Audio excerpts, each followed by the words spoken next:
પાલનપુરમાં સરકારી કુમાર છાત્રાલયમાં પોષણયુક્ત ભોજન ન મળતા વિદ્યાર્થીઓએ કલેક્ટરને રજૂઆત કરી।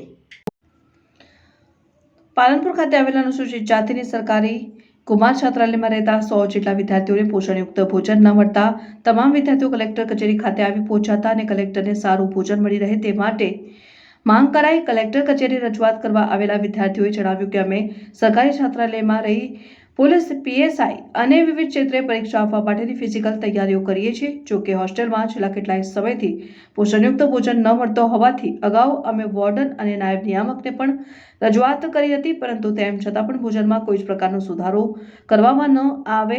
આખરે અમે આજે ઘણા કલેક્ટરને વધુ વાત કરવા આવ્યા અને હોસ્ટેલમાં રહેતા તમામ વિદ્યાર્થીઓને ગુણવત્તાયુક્ત ભોજન મળી રહે તે માટેની કલેક્ટરને રજૂઆત કરી। જો આગામી સમયમાં ભોજનમાં સુધારો કરવામાં નહીં આવે તો અમે સમાજ કલ્યાણ અધિકારીની કચેરી ગાંધીનગર રજૂઆત કરીશું અને ધરણા કરીશું। હું સરકારી કુમાર છાત્રાલયમાંથી આવ્યો છું। અહીંયા બધા મિત્રો પણ ત્યાંથી જ આવ્યા છીએ।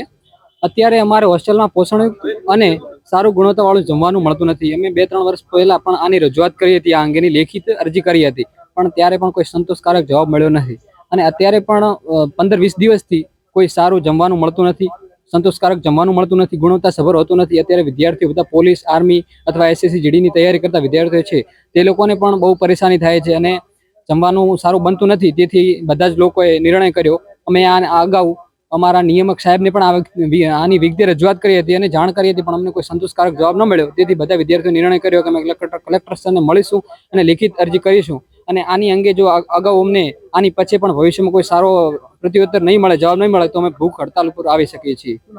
મારું નામ છે વણોલ પિયુષ કુમાર શંકરભાઈ। મારું નામ મકવાણા હિતેશ કરશનભાઈ છે। અમે સરકારી કુમાર છાત્રાલયમાં આવીએ છીએ।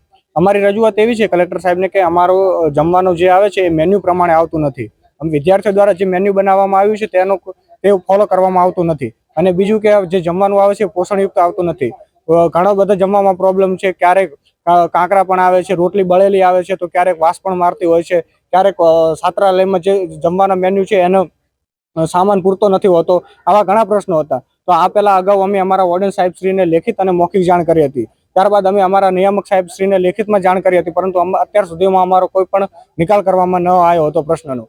એટલે હવે અમે કલેક્ટર સાહેબશ્રીને આવ્યા છે, એમની રૂબરૂ મુલાકાત લીધી અને હવે અમે કલેક્ટર સાહેબશ્રીને અમારા પ્રશ્ન વિશે ધ્યાન આપવાનું વિનંતી કરી છે। જો અમારા પ્રશ્નનો નિકાલ નહીં આવે તો અમે ભવિષ્યમાં આગળનો પગલું લઈ શકીએ છીએ।